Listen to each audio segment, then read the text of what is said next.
જંગલ હતું. એમાં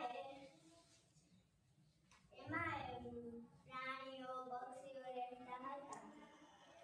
એક ઝાડ હતું એમાં પોપટ રહેતો હતો. પોપટ મોટો થયો એની માં કહે મારો દીકરો હવે મોટો થયો છે એ કમાવા જેવો થઈ ગયો છે. પછી પોપટની માં કહે જા બેટા તું કમાવા જા. પોપટભાઈ કહે સારું માં. પછી એને મમ્મીને પગે લાગીને જ્યાં એક કદમ આગળ વળીએ એના મમ્મી કહે પણ બેટા તારો સંદેશ થોડા દિવસમાં મોકલતો રહેજે. ત્યાં પોપટભાઈ કહે સારું માં. પછી એમ કહી પોપટભાઈ તો ઉડવા માંડ્યા. પછી ઘણા બધા દૂર ગયા અને પછી તો એને ખૂબ ભૂખ લાગી, ખૂબ તરસ લાગી. એ થોડા પાછા ઉડ્યા એને એક મોટું આંબા ઝાડ અને એક સરોવર દેખાણું.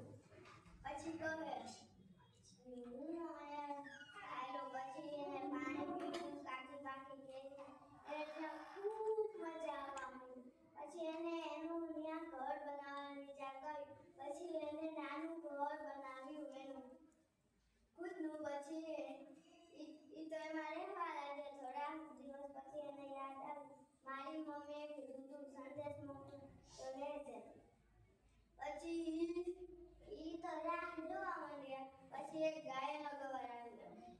પોપટભાઈ પીઠે વળે ગાયનો ગવાર મારી માને આટલું કે પોપટ ભૂખ્યો નથી, પોપટ તરસ્યો નથી, પોપટ આંબા લીધા, પોપટ કાચી કેરી ખાય, પોપટ પાકી કેરી ખાય, પોપટ ટંકા કરે.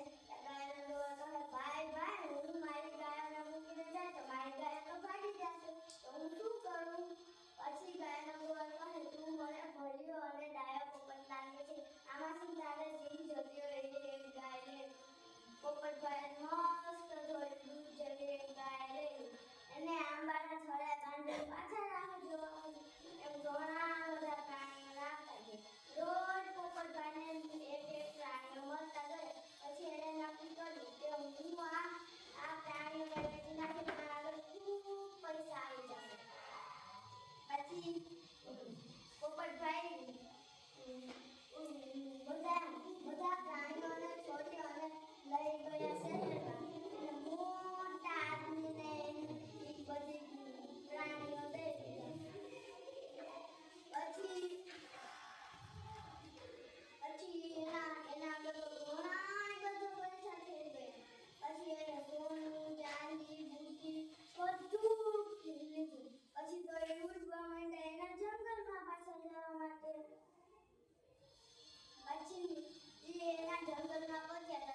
આવી અને ઘરે ગયા